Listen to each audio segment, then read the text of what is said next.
qui étaient vraiment les massorètes. Alors, il faut savoir que dans le monde évangélique, protestant et d'autres mouvements, parfois les massorètes sont comparés à des protecteurs de la parole de Dieu. C'est le cas de certains groupes, par exemple, comme les témoins de Jéhovah.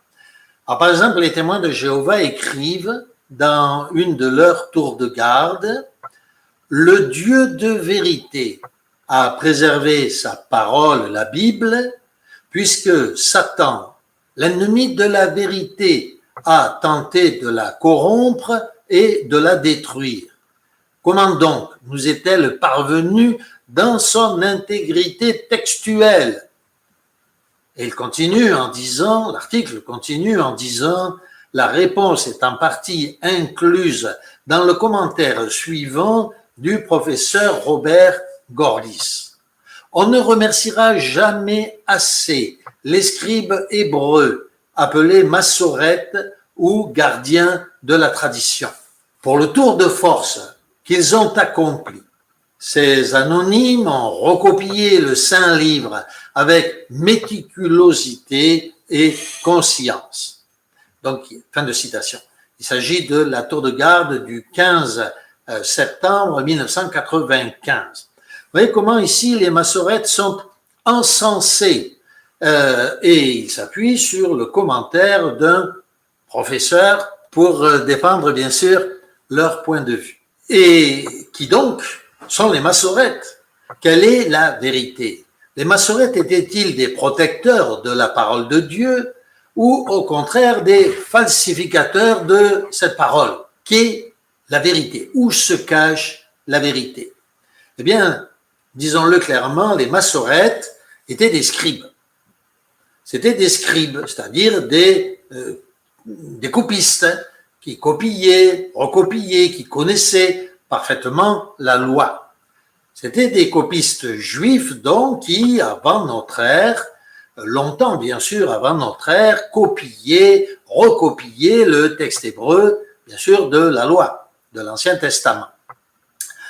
La préoccupation première des massorètes était donc la préservation de la loi mosaïque, et cela à travers la langue et la pensée hébraïque. À l'origine, l'ancien hébreu, les hébraïsants savent tous cela, ne s'écrivait qu'avec des consonnes. C'était une langue qui n'a rien à voir d'ailleurs avec l'hébreu d'aujourd'hui. C'était une langue plus ou moins cunéiforme, légèrement, en tout cas très pointue, qui était donc composée de consonnes, les voyelles étant restituées par les lecteurs. Bien avant l'époque de notre Seigneur Jésus-Christ, la prononciation de cette langue avait commencé à tomber dans l'oubli. La plupart des Juifs ne la parlaient plus en raison des nombreuses déportations, migrations, invasions. Par exemple, la déportation vers la Syrie, où les 10 tribus sont restées pendant des dizaines d'années et pour certains toute leur vie et les générations suivantes. Ce fut le cas à Babylone, où les Juifs restèrent pendant 70 ans à parler le babylonien. Rappelez-vous que les noms de Daniel, de Shadrach, de Meshach, d'Abednego avaient reçu des noms babyloniens. Ils étaient obligés de parler une autre langue que l'hébreu et on parlait l'hébreu seulement dans les synagogues. C'était les massorètes, les scribes qui étaient les protecteurs, comme nous venons de le dire. De la même manière, les invasions, par exemple, vous le savez, les Grecs avaient envahi Israël, le monde entier d'ailleurs de l'époque, plus de 500 ans avant la venue de notre Seigneur Jésus-Christ, puisque Alexandre le Grand fit ses premières conquêtes, et rapidement, vous le savez, en quelques années seulement, il conquit le monde et installa la langue grecque partout dans le monde en l'an 550 avant notre ère.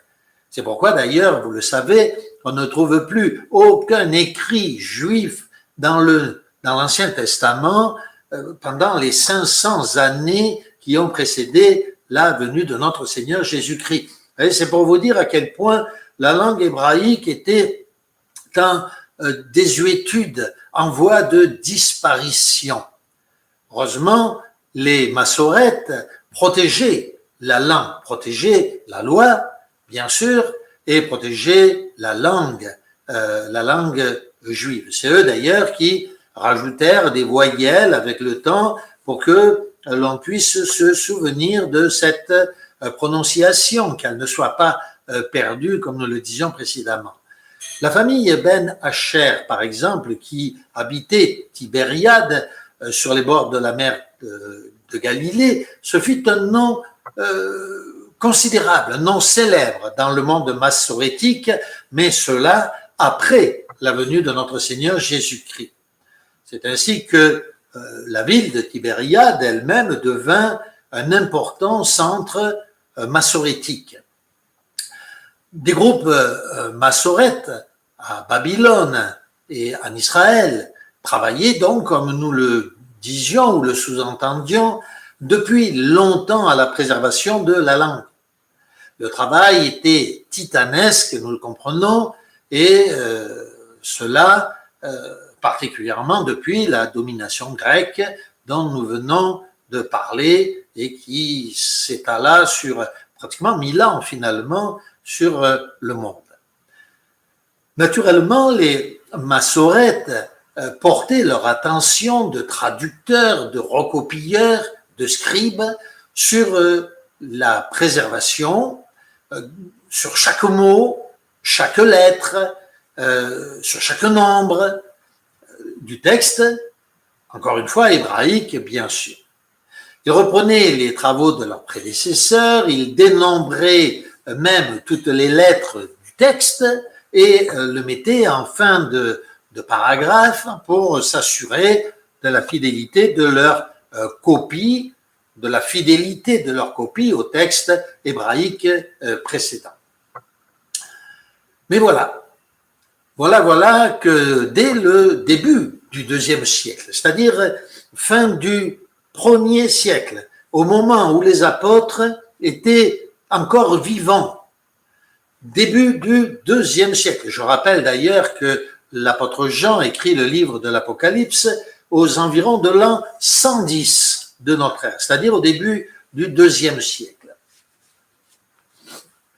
Eh bien, dès le début du IIe siècle, après notre ère, donc, les Massorètes, gardiens de la loi, mais hostiles au Christ, soutenus par des chrétiens hérétiques d'origine juive, puisque les premiers chrétiens, je le rappelle là encore, venaient pour la plupart du monde israélite, juif.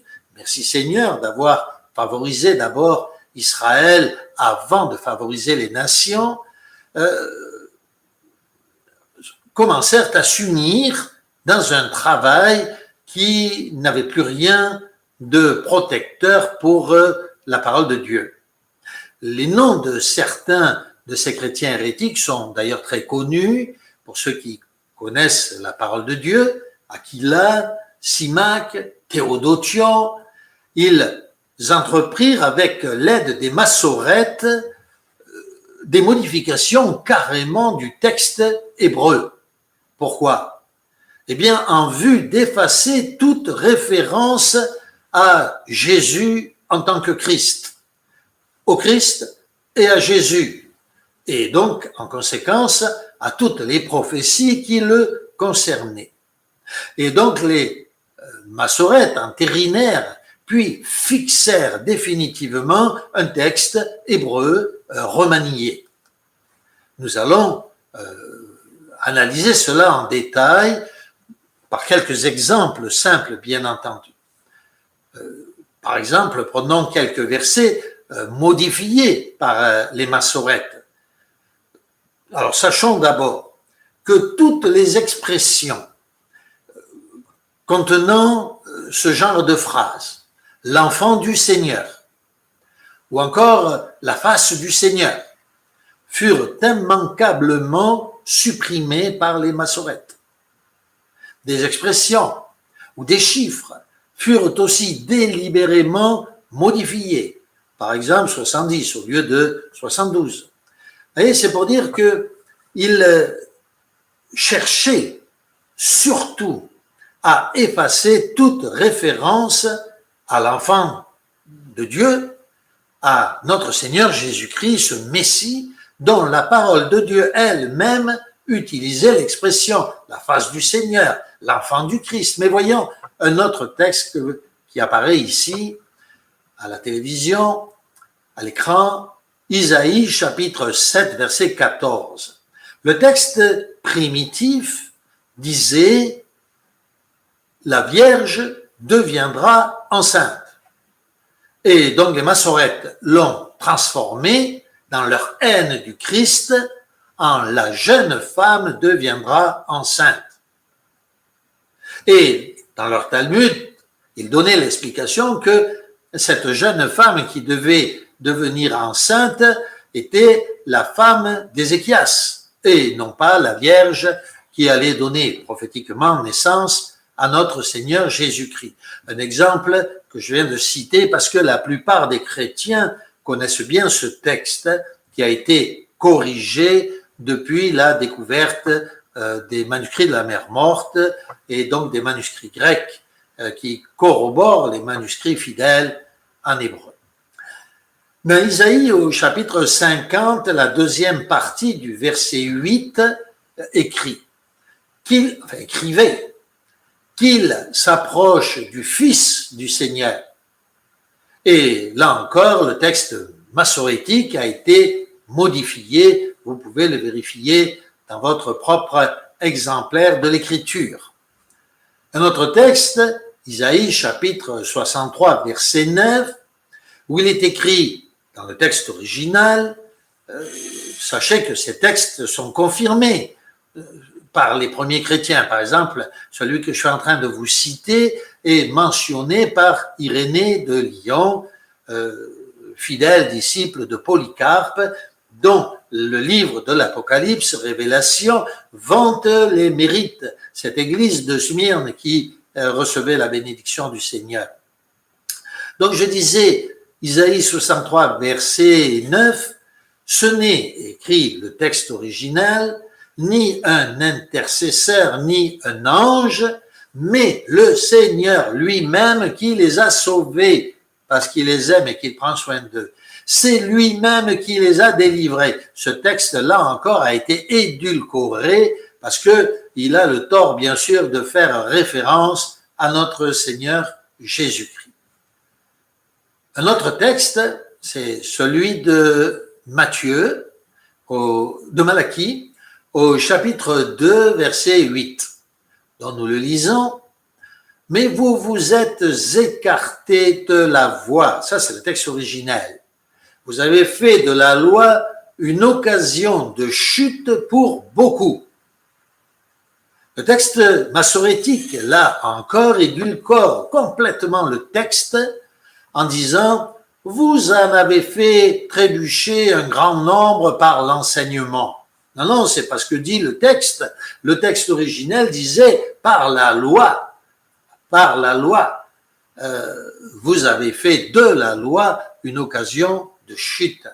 D'ailleurs, l'idée est reprise par notre Seigneur Jésus-Christ lui-même, qui condamne l'usage détourné de la loi, justement par les pharisiens et les scribes contre les Juifs. Par exemple, c'est le cas du sabbat en Matthieu chapitre 23 et verset 15, par exemple.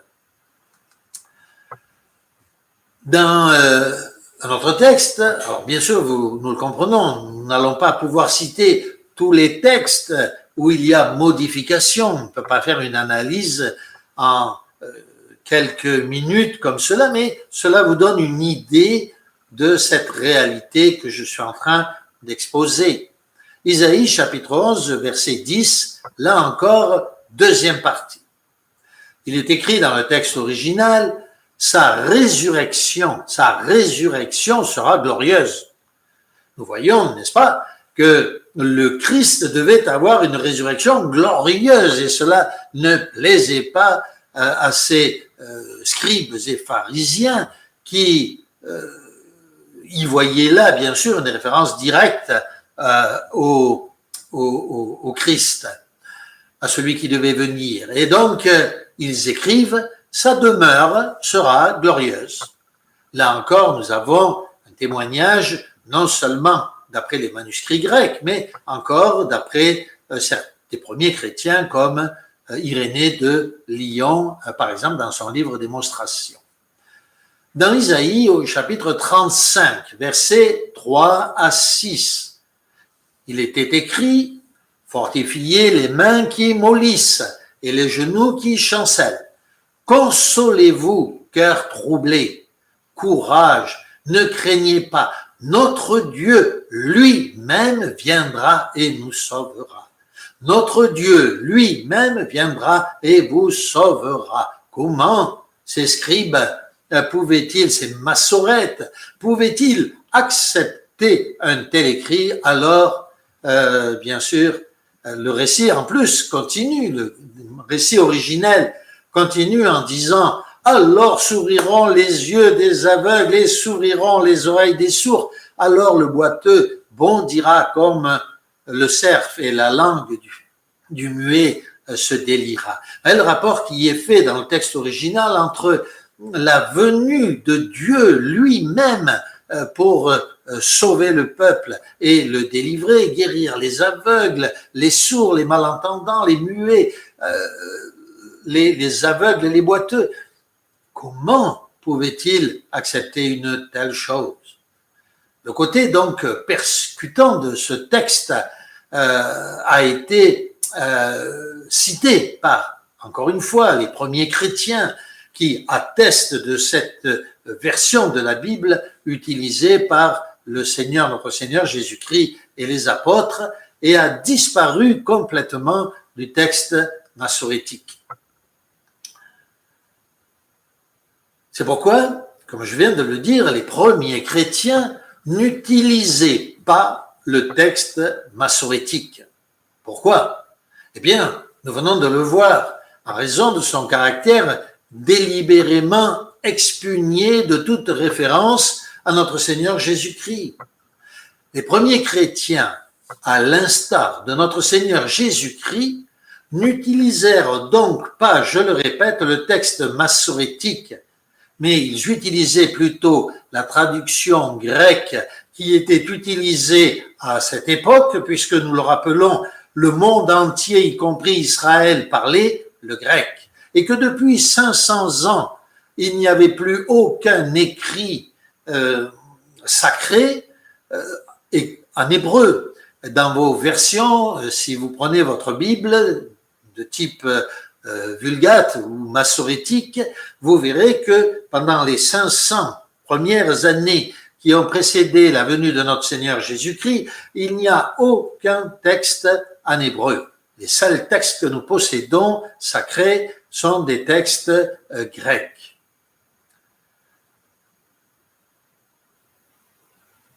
Et cela était vrai non pas seulement de notre Seigneur Jésus-Christ ou des apôtres, mais de tous les Juifs de la diaspora. Même les Juifs de la diaspora utilisaient le texte grec et non pas le texte massorétique, et cela, comme je le disais, depuis plus de 500 ans. Ceux de la Judée aussi. C'est ainsi que, nous le savons, même le Nouveau Testament fut rédigé en grec et non pas en hébreu. Aucun des apôtres n'a jamais écrit un texte en hébreu, à l'exception de Matthieu, qui immédiatement traduisit son texte à nouveau en grec et le répandit non pas en hébreu, mais en grec. Tous les textes du Nouveau Testament sont écrits en grec et non pas en hébreu, donc, et c'est pourquoi on appelle le Nouveau Testament les Écritures grecques. C'est aussi eux, ces massorètes, que le Christ condamna. Rappelez-vous comment il tensa si sévèrement les scribes, c'est-à-dire les massorètes, les copieurs, les recopieurs de la loi. Il leur disait, par exemple, malheur à vous, scribes et pharisiens, mais malheur à vous, scribes, hypocrites, parce que vous fermez aux hommes le royaume des cieux. Vous n'y entrez pas vous-même et vous ne laissez pas entrer ceux qui pourraient y entrer.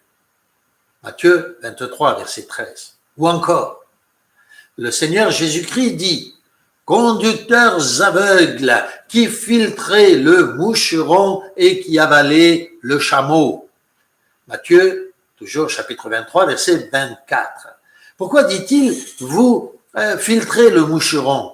Parce que nous l'avons dit, les massorettes comptaient les lettres, faisaient attention à chaque lettre, à chaque détail, à chaque mot, allant jusqu'à marquer le nombre de lettres même dans les marges de leur manuscrit. Et oui, ils filtraient le moucheron, mais par contre, ils avalaient le chameau en supprimant, par exemple, toute référence à notre Seigneur Jésus-Christ. Et ils le firent bien plus encore après le départ de notre Seigneur.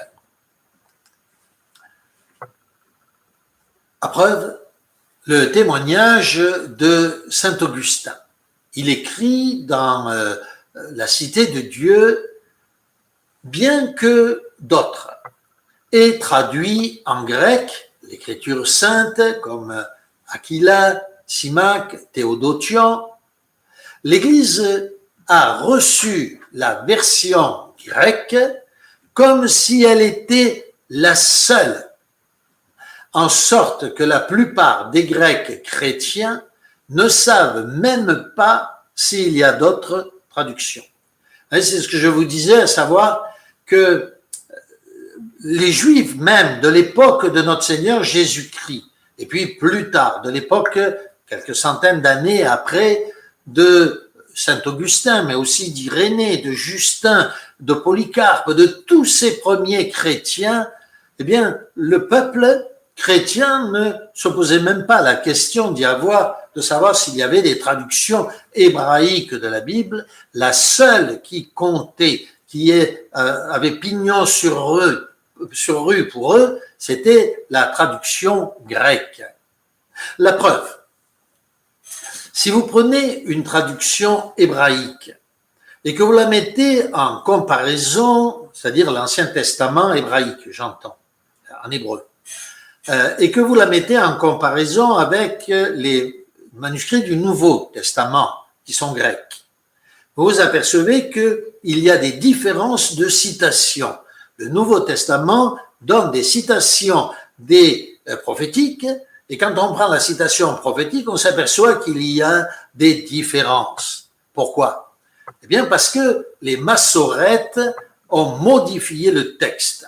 Et si vous prenez la version grecque de l'Ancien Testament et que vous la mettez en comparaison avec les citations du Nouveau Testament, j'entends les citations prophétiques citées par les apôtres, eh bien, vous vous apercevez que tout d'un coup, la traduction devient absolument homogène. C'est pourquoi les premiers chrétiens n'utilisaient pas les versions massorétiques, produites donc par les massorettes, qui délibérément avaient modifié le texte, nous le répétons, pour faire disparaître toute référence à notre Seigneur Jésus-Christ, au profit, bien sûr, de la traduction grecque. Aujourd'hui, c'est la traduction grecque que nous lisons dans le Nouveau Testament. Et nous ne nous posons pas la question de savoir si nous avons perdu quelque chose par rapport au texte hébraïque, qui d'ailleurs, nous l'avons dit, n'existe pas.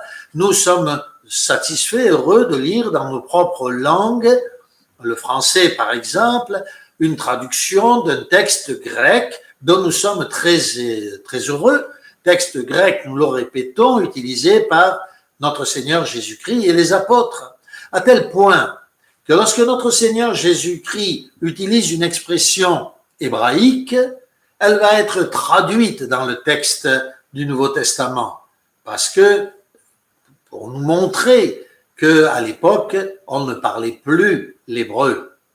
Et de la même manière, lorsque l'apôtre Paul va s'adresser, rappelez-vous, du haut des marches de l'escalier au peuple juif, il va leur dire, il va leur parler en hébreu, et le texte nous dit, il parla en hébreu, ce qui manifeste que ce n'était pas l'habitude. Nous sommes donc très heureux d'avoir ces textes grecs et depuis, bien sûr, la découverte des manuscrits de la Mer Morte, d'avoir la preuve que tous ces textes grecs n'ont pas bougé à travers le temps et qu'ils sont la fidèle reproduction des manuscrits les plus anciens. Faisons bien attention, en conséquence, aux fameuses traductions massorétiques qui, contrairement à l'enseignement de certains, n'ont rien à voir avec la vérité. Alors je poserai la question, pour terminer, pour conclure, pourquoi donc les témoins de Jéhovah utilisent-ils, comme nous l'avons montré précédemment, font-ils tel d'éloges sur les massorètes? Eh bien parce que les textes massorétiques ont réintégré dans le texte, y compris lorsqu'ils firent une traduction du Nouveau Testament, en rouge, le tétragramme dans leur manuscrit. Mais il nous faut savoir qu'en réalité, ce tétragramme n'existait pas dans le texte grec, que cela a été une réintégration faite par les massorètes et qu'elle ne correspond en conséquence absolument pas au texte biblique. Eh bien, que le Seigneur nous éclaire sur toutes ces choses qui peuvent paraître un petit peu complexes, mais qui sont si simples lorsque nous nous rappelons des paroles de notre Seigneur Jésus-Christ. Malheur à vous, scribes, parce que vous cachez la vérité à ceux qui voudraient la connaître.